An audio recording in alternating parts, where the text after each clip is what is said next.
Hey everybody, Gisele Grenier here from artplace.ca. Thank you for being here with me today.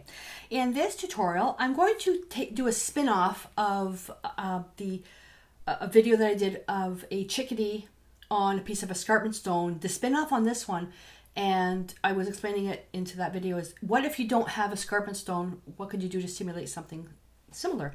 The challenge was to do the project on something you've never worked on before. I'm thinking, well, we can create something similar to escarpment stone. So on the table, I've got a canvas that I'm going to be upcycling. You can do the same thing just by using modeling paste. Modeling paste, whoopsie, or texture paste. Okay, same, no, that's new, I'm not going to open that one. Same type of thing. And all you're going to do, think of frosting a cake. Well, the way that I do it. Well, I don't bake, so, well, I do bake, but not very well. I should say that I made some kick-butt cornbread yesterday. So you're just going to be putting this on. And you can even do the sides if you want. Now, these little gallery-style canvases, or no, sorry, back-stapled canvases, gallery-style is thicker, are meant to be hung up on the wall without needing to be framed. So you save money that way. And you can do this technique on masonite, really anything. And although there are recipes out there for your own DIY modeling paste, for the videos that I create, because, whoopsie, some of the pieces I end up either selling or giving them as gifts, giving them away as prizes, I won't be using the DIY stuff because the stuff is unpredictable when you use non-traditional materials. And the last thing I want to do is, whether I sold this or given it to somebody or offering it as a prize or as a gift, is the thing to start cracking and falling apart. It's fine if you're playing. You know, the art is my business, so I don't need to have my credibility questioned on the quality of the materials that I use. So, and then from here, just putting that on, and I can even leave some of it unpainted because I would end up painting it anyways. Then I can choose to where I want to. So thinking the bird is going to be right here. So I can smooth some of that out. You can also sand this. I'm thinking right here is where he's going to be standing. So I'm just using the palette knife in different directions to simulate that texture. And once it's painted, it's going to look really awesome. So I can leave some of that color showing through, or I can completely cover it. It doesn't matter. So that's all there is to it.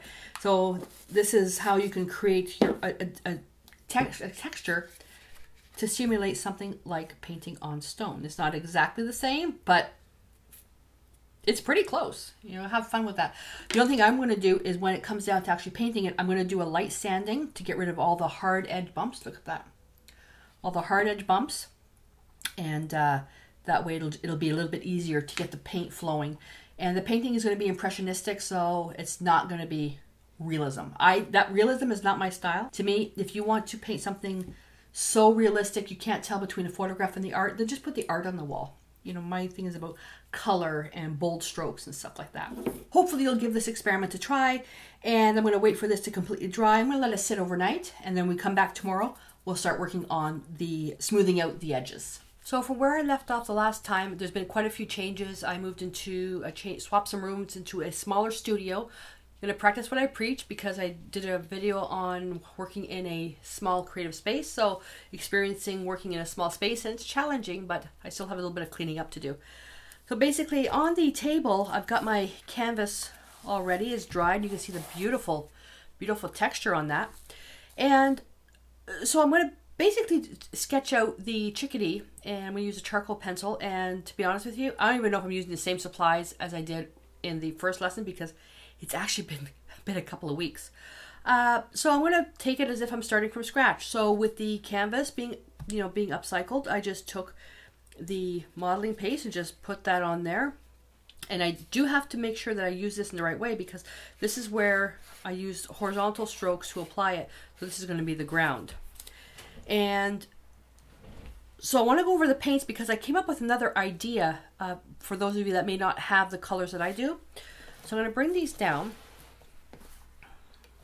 And I want to talk to you for just a second about this. So I've got the DecoArt Americana Premium Acrylic Paints, Ultramarine Blue, Quinacridone Violet, Hansa Yellow Light, yellow oxide, burnt sienna, and titanium white. I'm going to be making my own black, but when you're making your own black, when you use ultramarine blue and burnt sienna by nature is opaque, but in this particular line, it's semi-transparent. And ultramarine blue is always by nature either transparent or semi-transparent. So what can you do if you basically want something opaque? Well, you can use black. So if we go here, and then you can use either black gesso or you can use carbon black, and these are opaque. But another way is if you don't want to use black out of the two because it's so harsh, take a really, really dark blue and then add a little bit of black to it to make it opaque. And to prove that, this is Prussian blue hue. And what DecoArt's done, this is opaque. So they've taken phthalo blue, black, and a violet to make this. And I'm just going to quickly do this because not all of you have the same colors that I do, of course. Okay, so it makes a nice dark blue. And let me just, so very close to phthalo blue, but it is opaque. Well, what you can do with this, if you want to make a black, so you can just take Prussian blue hue, and I think that's a color that a lot of you have, then to that, just add a little bit of burnt sienna to it. So you don't have to use ultramarine blue. And to see the true underlying color, we have to add white. So it's still a bit blue. Take a bit more burnt sienna. I'm just going to add it right in there. See how it's graying it down? If you add more burnt sienna, it's going to gray it down even more.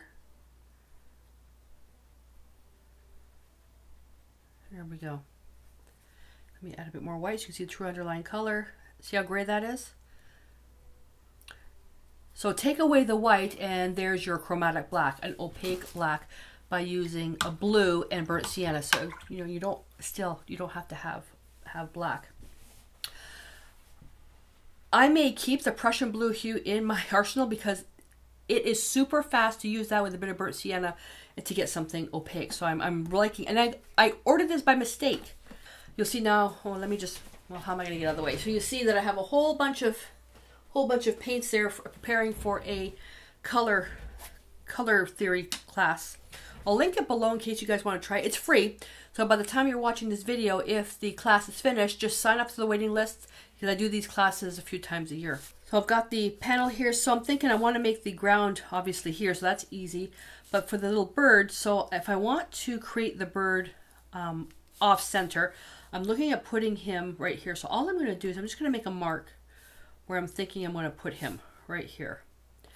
And I did create another one on a piece of escarpment stone, which it turned out so much better than I expected. I'll link that as well. Now I'm not sketching him out because I want to place the colors in the background. So I'm just making an idea. Because the Chickadee has a black head and kind of like a light body, I want to make sure the colors reflect that in the background so there's some good contrast. And I just used this is a charcoal pencil. This is from Faber-Castell. Oh, it's got the gold printing. It's soft. That gold printing is hard to see. All right, so let's take a large wash brush. And I'm using my DIY Stay Wet palette here as well. So I'm going to make a green. So ultramarine blue, take a little bit of yellow oxide. A bit more yellow oxide. Actually, let me throw in a little bit of Prussian blue just to see what happens. Yeah, it goes blue really fast. It goes blue really fast because of the phthalo blue in there. So I'm just going to drag this, and I'm not using my really, really super good brush because as I'm pushing it in to get those nice edges, I don't want to ruin the brush. So I'm just putting a wash of color. So a wash of color is paint that's been thinned down. And I'll do the bottom as well. You notice I didn't cover everything. I'm going to let that dry. And then I'm going to go in with some white, a little bit of ultramarine blue. Let's throw in a speck of Quinacridone violet. It'll just warm it up a little bit. And acrylics dry a little bit darker by nature.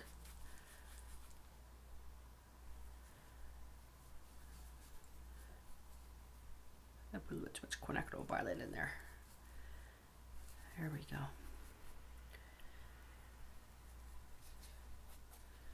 That's not too bad. I'm getting an idea of where there we go.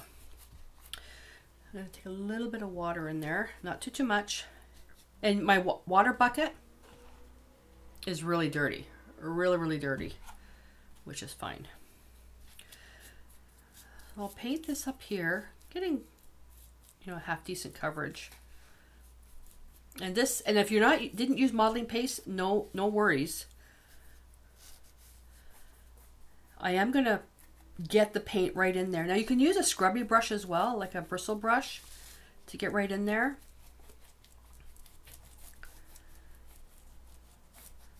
So as I work down, I'm going to pick up a little bit more white on my brush.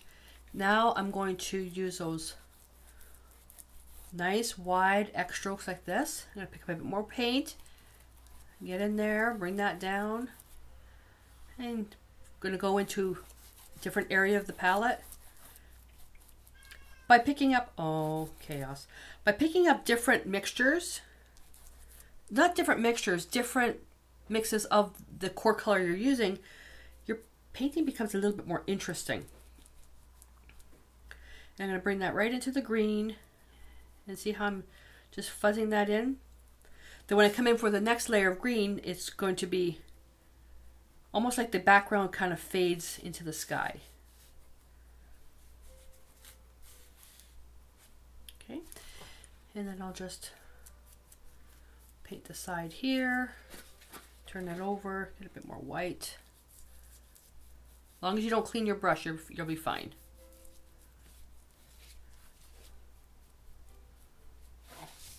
Okay, and now you look like you've got some natural clouds in there. So with the birdie, I'm thinking I want to make that just a little bit darker in here. So just going to a little bit more blue right in here, not too much, and take a little bit more white. I'm thinking birdie here, so right here, just a little bit more white. Not cleaning my brush. That's where his head's going to be.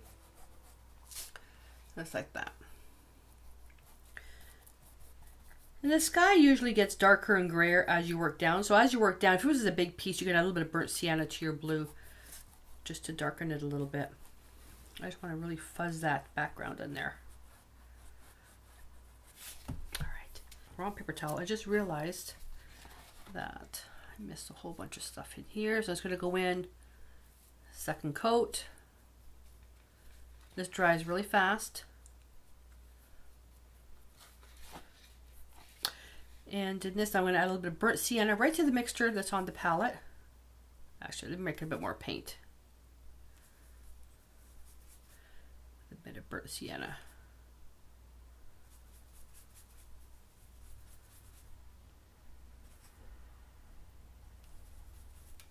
There you go. Oh, I like how I've got some of that blue in there. You need dark to show light, so we're going to need the dark when we put in some of the yellow highlights. I'm not covering everything, but where this exposed canvas, I'm just going to push in some of that dark in there. Especially right in here. Like that. Okay, I'm going to let that dry. Now it's time to do some highlighting. So I'm going to take some Hansa yellow light, speck of ultramarine blue, and then I'm just going to take a smaller brush and I'm just going to drag it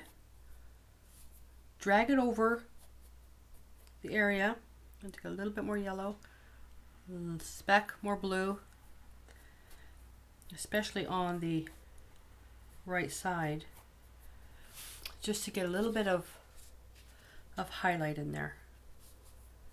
I don't want to put too much right under here. That's where the chickadee is going to be.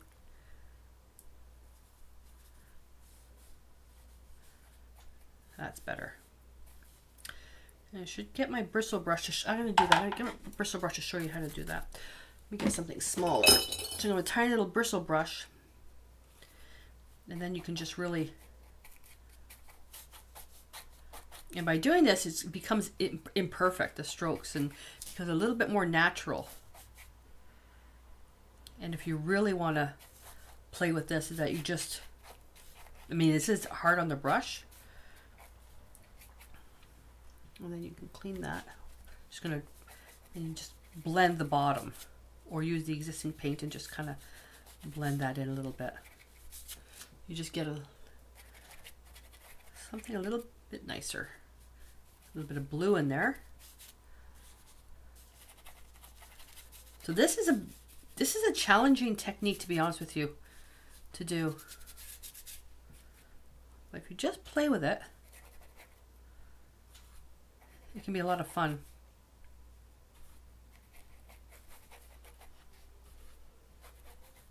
Now I want a little bit of yellow ochre, yellow oxide. If I say yellow ochre, I'm sorry. It's yellow oxide is what I always use in oils. I keep forgetting it's yellow oxide in acrylics. Well, with the brand that I'm using. There we go. So for the birdie, so just want to show you quickly some quick notes that I made.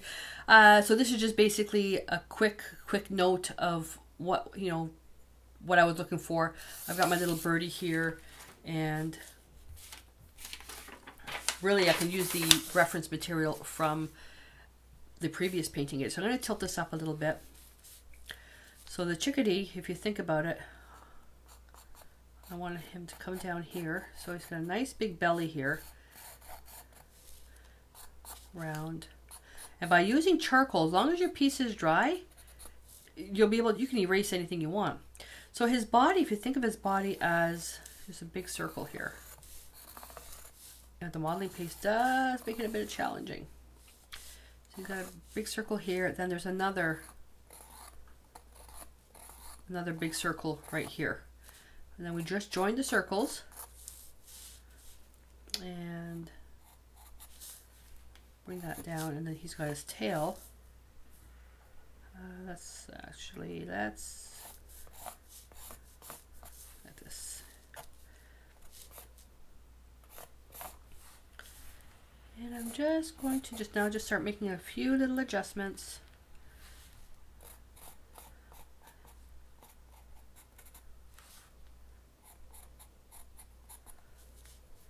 I find Chickadees kind of plump.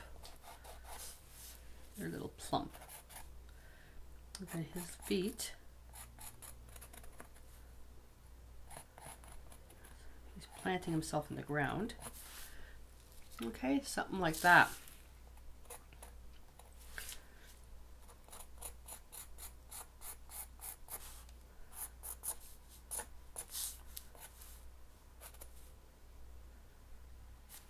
Let's see what we can get out of this. It's going to get a small brush. Now I'm just going to give him a quick underpaint of white.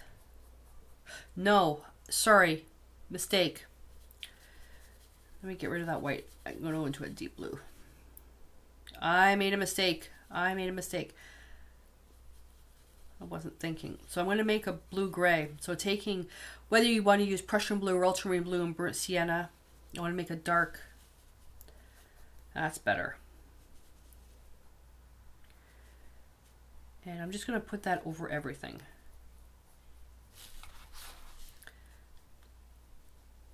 Now, if you're not comfortable sketching this freehand, go to my website and check about the drawing perfect proportions without feeling like a cheater. It's a little free series that I have on there, and how you can create your own. Use a grid system. You can create your own. Then I show one that I have, and then you can go from there. So I'm underpainting this just because there's so much texture on here. And with modeling paste, you gotta be careful. Don't use your super expensive brushes because it is rough. I might as well use the same thing. Oh, so if you didn't have Prussian blue, so just take burnt sienna ultramarine blue, more on the burnt sienna side. So you get, oh, this is even better. But let's make it the same. See, this here makes a good gray. Mind you, I did have a little bit of the Prussian blue in there. So wherever it's the, really wherever the white is, that's going to be the dark. So I'm just visualizing. And don't make a really hard edge. So see here, that's kind of hard. I'm just going to fluff that out a little bit because it's feathers.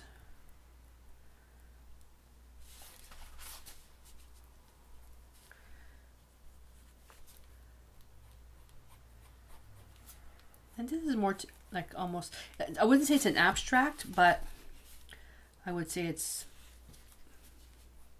more impressionistic. It's just to be something that's cute, something different. Widen out his tail a little bit. And I'm just, see how I'm just feathering that out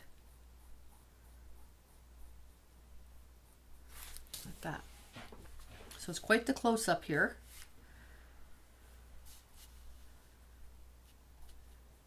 Dark here, really dark. Little round brush, and I'm going to go, well, really I can make the same thing. I was going to use the Prussian blue again, but don't really need to. It's handy if you don't, you know, if you have it, it'll go far because it's got phthalo blue in it.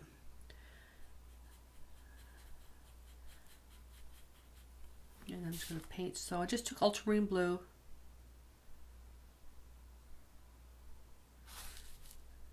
Ultramarine blue and burnt sienna for the legs.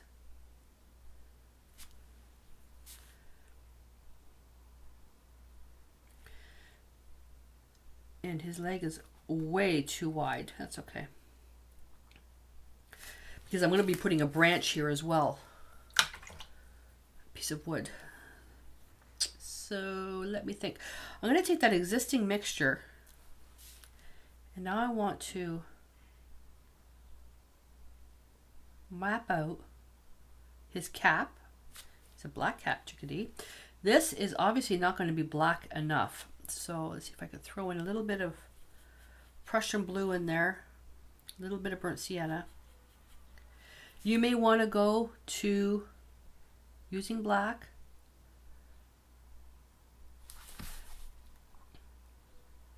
Putting that in there. A little synthetic round brush. I may still go into a little bit of black. Sometimes you just have to use it.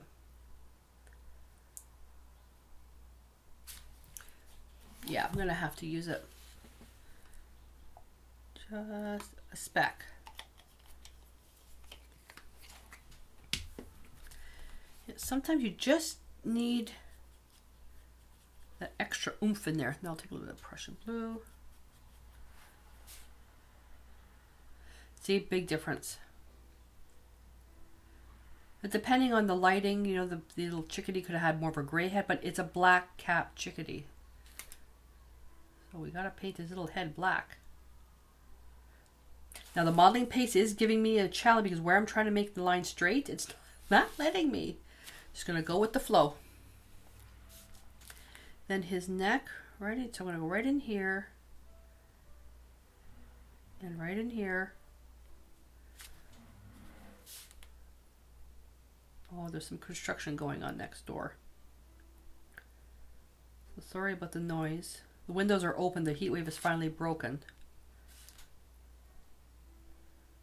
His beak isn't quite big enough, but you know what? I always paint the beak smaller because I always, by accident, well, if I do it the wrong way, his beak always, the birdie beaks always end up being too big. Always start small and grow from there.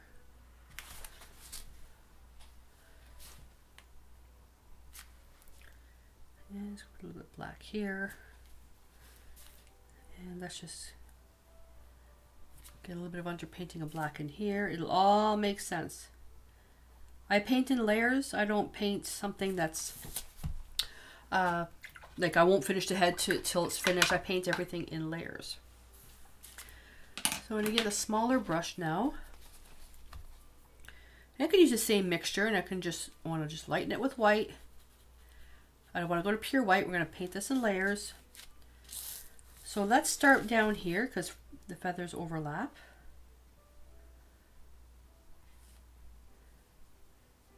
And I'm going right into the wet paint. You can let the paint dry if you want. What I'm also doing is I'm just creating really rough strokes, and I'm using the chisel edge of the brush, and then I'm turning the brush.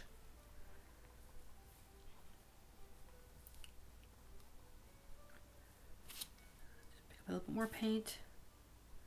What I want to show you is when I run out of paint, what I'm going to do.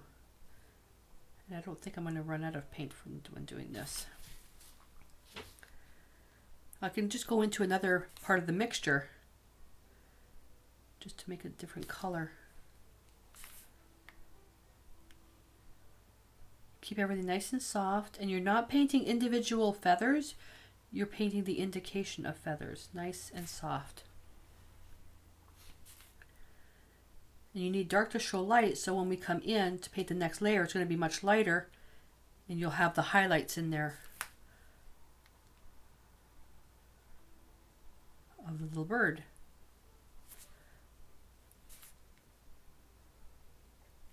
And it's always great to get reference material. If you can't take the pictures yourself, go to a place like pixabay.com, and you can get an app for your phone as well, or your tablet. I'm just going to overlap this a little bit.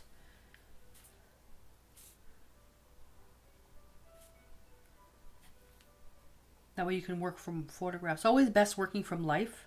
I'll be completely honest with you, but it's not always possible.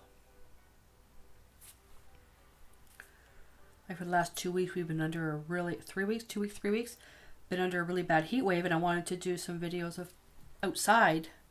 There was no way. So instead of doing that, I did some creative thoughts and talks inside.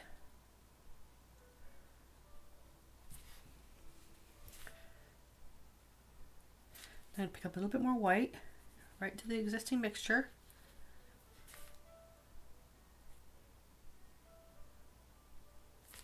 And I'm just going to wipe off a little bit of that paint.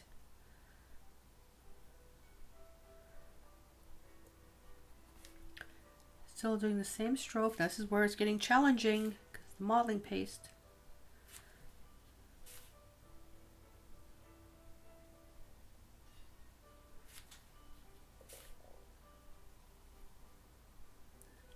Just keep it fun and fresh. So it's always the airplane stroke. Touch, push, lift, touch, push, lift. Yeah, so right here I've got these two big parts of the modeling paste, or the ridges.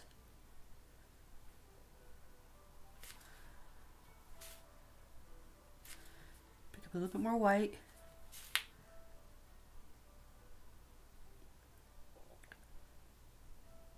And what you can do in situations like this, take advantage of the modeling paste. That's what I'm going to do now. I'm going to broaden my strokes a little bit more. Make them a little bit broader.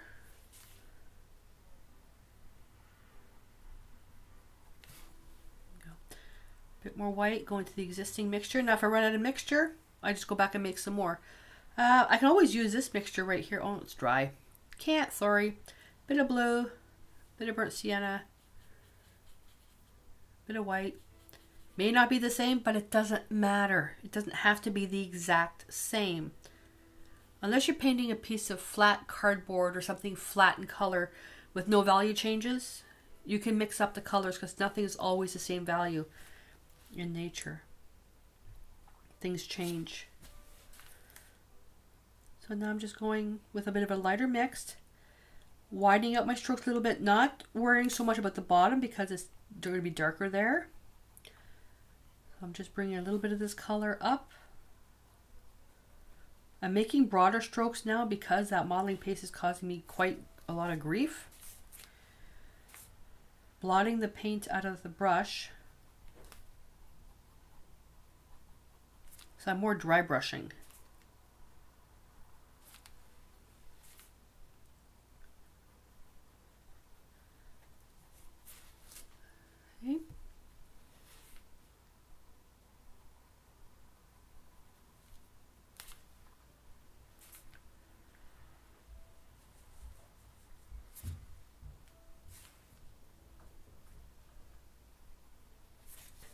sorry I had to stop there. UPS showed up. Me, I went crazy. But I did get my supplies now for the color mixing challenge, so I can get started. So I just wanted to quickly just show you. I forgot to show, and it might be a little bit dark, the pictures that I'm going through to create this little painting. So basically all I'm doing is just building up the whites. I'm going to pop in the eye after because I want to feather the stuff over a little bit better. So I'm just going to keep going, and you can kind of skip ahead if you want, but I'm not going to omit any of these steps because, you know, if you're new to this type of painting, I don't want you being left out in the cold wondering how it was done.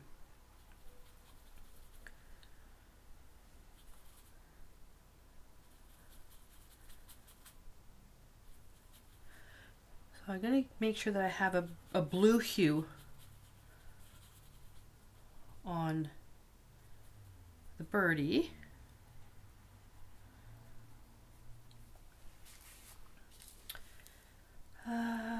So I'm just going to start again from down here, feathering this out a little bit more, going over the leg.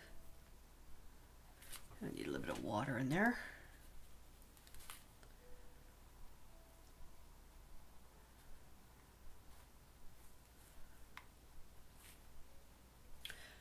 Yeah, so again, because this texture is making it very difficult to create something realistic, then I'm just going to embrace it and just go bold.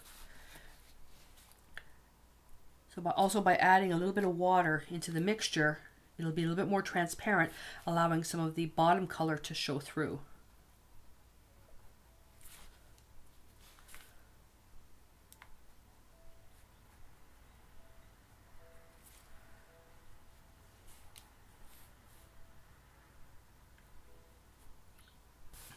My phone display went off. I had to turn it back on again. All right, so where are we? So it's going to be a little bit brighter here, a bit more white.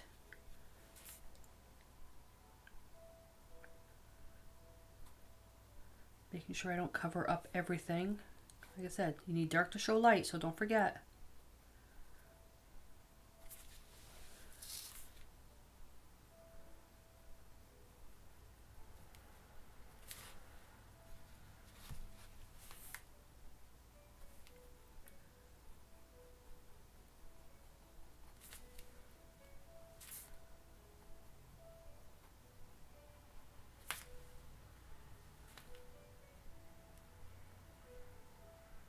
I'm only going to brighten this part up here, leaving this part darker.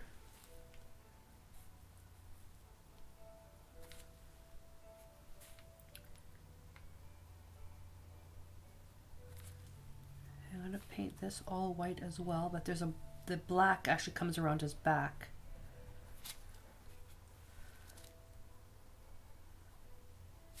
So if you ever want to try something outside your comfort zone, this is the way to do it. Whoops, too much.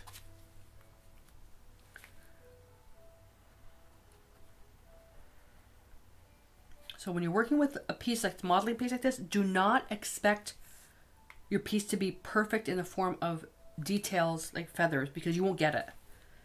This is just meant to really push the boundaries of texture. A little bit of water. And remember, the more water that you use with the paints, your paints become transparent. Just don't use so much water that it actually breaks down the strength of the pigment. You'd be better off using medium for that. So now as I start running out of paint, I'm just going to bring that down just a little bit more. You can see all the texture in there from the modeling paste.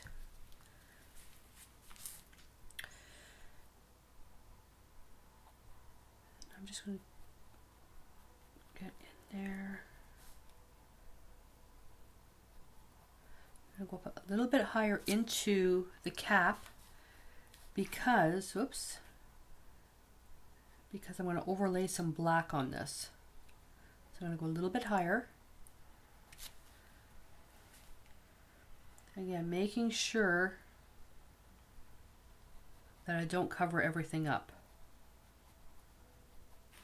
Because then what's the point of all the work you did?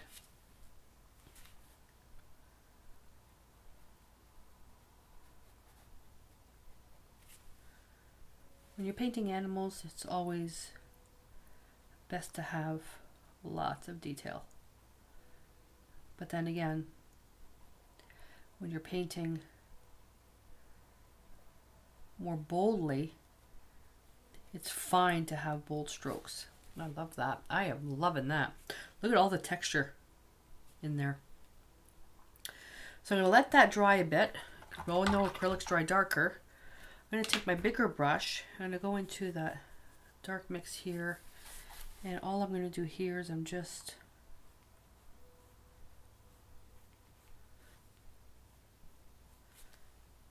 going to put some lines in here. Go into the white right on top. I'm not going to worry too much about the bottom. Just dry brush a little bit. And I'll come in after that to soften it. And let me think. So I'm going to go use the same brush, a little brush, and ultramarine blue. Oh, there's too much water in there. So ultramarine blue, burnt sienna. Oh, let's take a little bit of black in there. I want it to be more blue-black. Payne's gray is another color that's really nice to use. Payne's gray. If you ever want something really, really opaque though, you're going to go with black.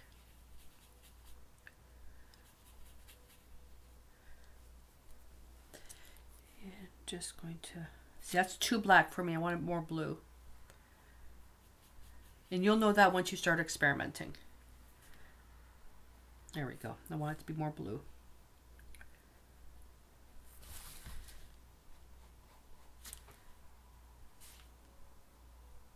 And when using the modeling paste as well, it makes the canvas very dry, so the paints just don't flow because of all the texture.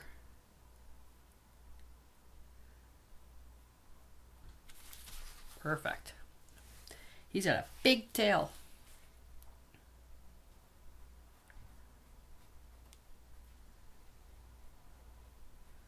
Darken this right here.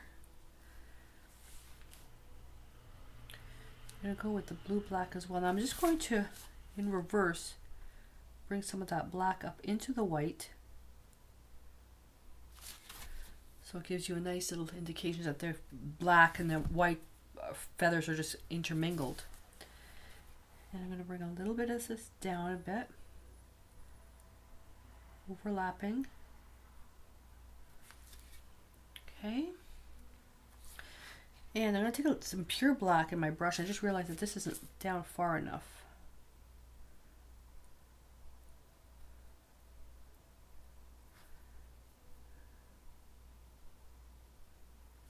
And I have the video, the original video for this, how to, basically creating a sketch from merged photographs and stuff, which is what I'm doing here.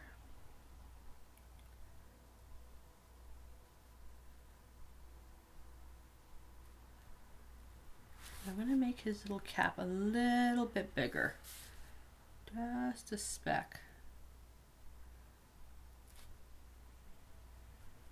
There we go. I want to make it where it's not like a bowling ball head. I'm going to take a little bit of white, and I'm just going to ever so carefully just dry brush a little bit of highlight.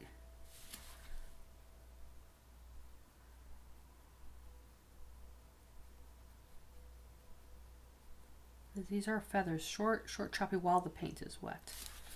Okay, you probably can't even see that. And then I'm going to take that dark again.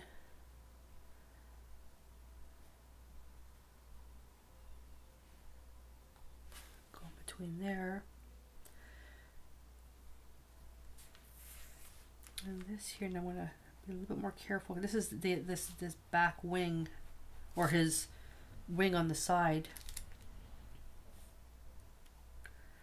Again, just choppy strokes. Darken that.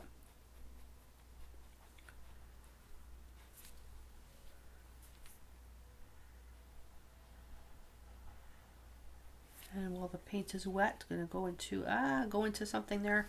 Probably should have made some more.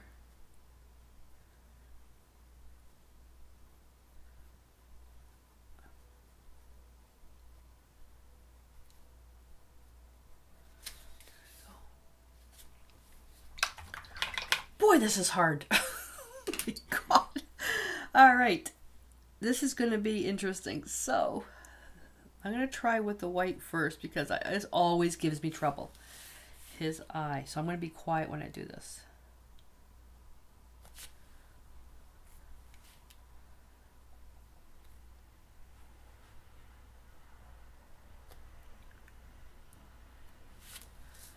There we go.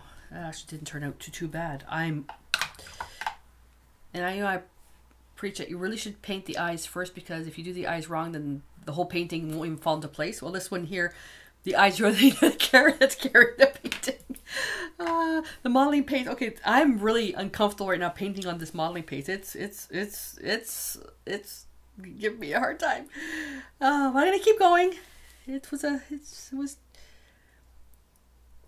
to do something challenging. Okay, so I loaded up some pure white now, and my brush was quite damp, which means the paint will be a little bit more slightly transparent. Again, you see choppy strokes. I'm not covering everything up, so it really builds that up.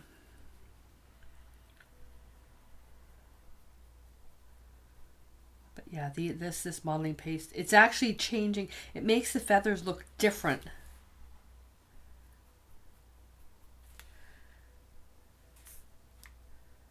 But it's interesting.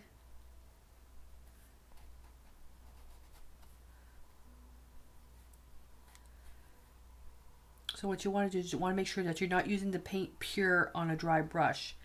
You need to have where it's going to be transparent.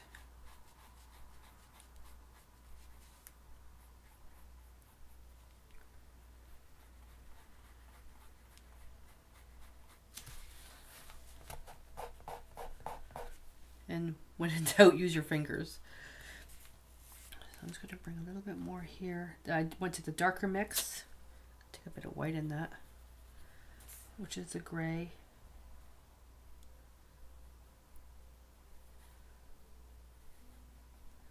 Keep things nice and fluffy. I'm going to go into a little bit of the darker mix, and I want this to be a little bit bluer.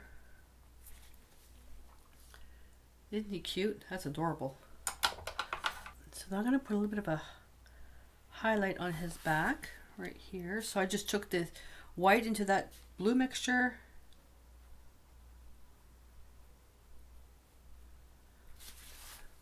I'm going to take pure white and go back into that. That's better. I'm going into wet paint, so it's going to take on a little bit of a darker tint, a darker tone to it. The tail is too big. I should have made it right like that. So can we fix the tail? I'm going to go right there. I'm not going to edit this out. I want to show you how I'm going to fix this. We're going to replicate the sky mixture. It's dry. I have no idea how I'm going to replicate that, but all I'm going to do basically is just create it the way I did before. Ultramarine blue, Quinacridone violet, and some white.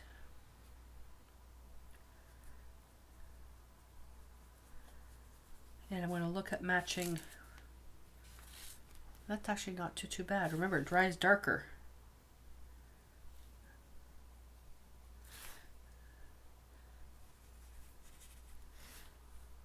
Right down in there.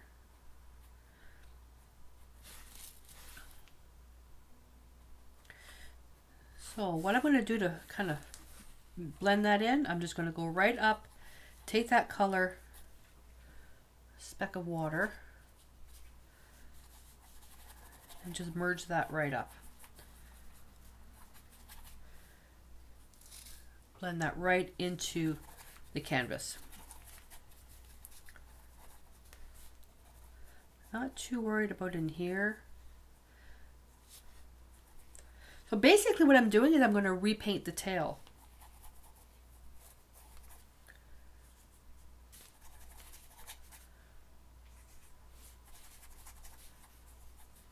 There.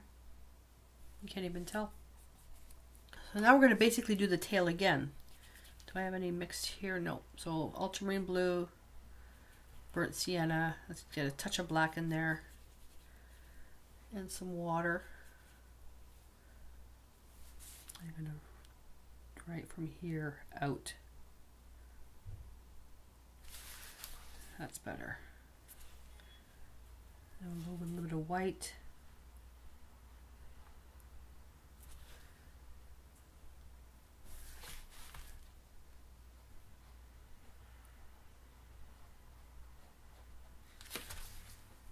That's much better. Well, now what I have to do is I'm going to take that dark mix on my dirty brush, and I'm just going to fix up that back wing. Okay, now this makes sense. That's, you know, I didn't use a sketch to create the actual line drawing. I did it freestyle. But you know what, if you don't try and make mistakes, you'll never learn. Mistakes is how you learn.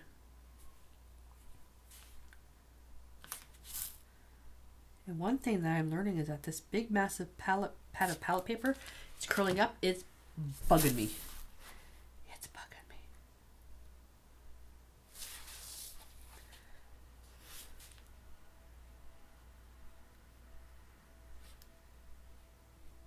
There we go.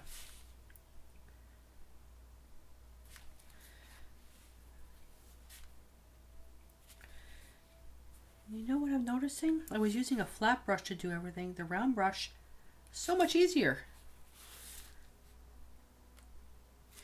It's so much easier. A little bit darker down here. There we go. He's cute. He is adorable. And I'm going to take a little bit of yellow, Hansa yellow light, with a speck of white to make it opaque. I'm just going to add a titch of the yellow here. Oh yeah, that's adorable. That is adorable. And depending on what's going on around the piece, you could have, if there's flowers around, that some of that light will be reflected on him. But I think this is fine just the way that is.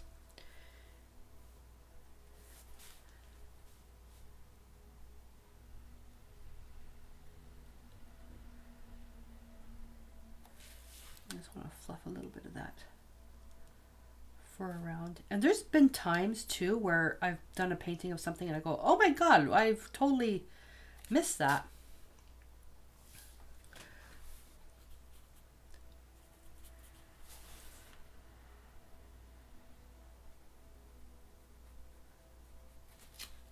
And it happens.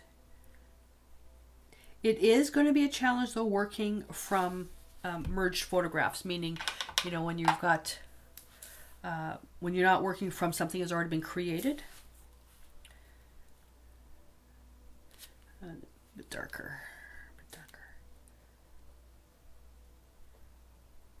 It's going to be a little bit darker. I want that wing to almost be invisible, kind of like just to disappear in the background. There we go.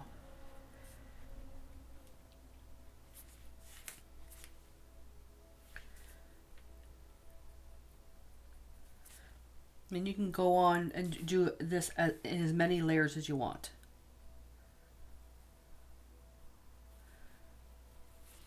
All right, so I'm gonna let this dry. Then I'm gonna grab a branch and glue it on, and then we're gonna call this puppy finished. Okay, so this is dry, and I picked out some little branches. I've got my E6000. Do one final little highlight on the legs, white, a little bit of yellow oxide, and I'm just going to touch this on the left side. It's going to be the branch here, so I'm not too worried about that. So although he's in the ground, I'm going to put, you know, some little branches like this. I'm thinking like that. I think that's cute. One was, and that's too straight. That's too much like a divining rod, so I'm thinking this is actually going to be cute. Now E6000 does smell a bit, so you just have to be aware.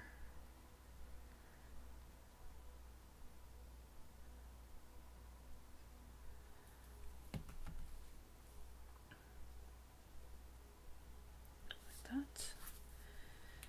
And how's that? Where's that touching? That's touching here.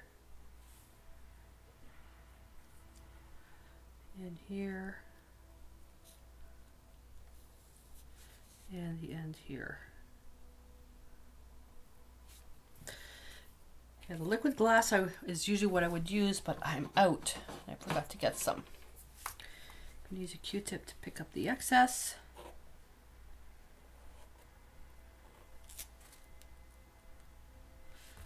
And actually, these, and I always do this when Chaos is not in the room, or even Mia, because it does smell. Just going to touch a little bit here.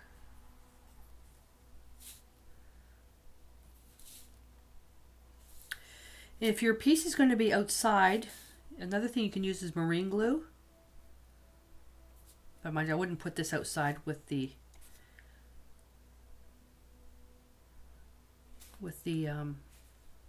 branches. Now the branches you could resin. It'll be fine. I've got these branches that have grapevine curly cues all over them. These wrapped around there tight. So maybe I would love to put that little curly thing in here. Not sure. See, now you get to the point where, are you doing too much? I've got 2 pieces here. I like to work in 3s. I have another divining rod here, so I just break that off. Yeah, that's actually pretty good. And everybody will have their own way of doing this. I'm not saying my way is the only way. And you'll be able to make yours based on what you have in your home to use for... Ooh. Did you like that grunt that I made there? You'll be able to use whatever you have in your home and it'll work for you. This is going to leave a little bits of shine here and there. I could always go over it with some matte medium to dull down the shine. But there we are. How cute is that? So the sides are all done as well. The other thing left to do is to sign the piece. So when you're signing your painting, sign in a complementary color. So in the painting you can sign with yellow in here. Yellow actually would probably be a really good color. Yellow oxide, something here with yellow. And because there's already yellow in the piece, it's not going to stand out. But if you use something like really bright orange, maybe not so much. But a yellow would be nice to sign your piece in there. All right, so there we go. So I'm going to let that sit overnight to dry, and then it'll be ready to do whatever I want to do with it. And until I see you in the next lesson, stay inspired.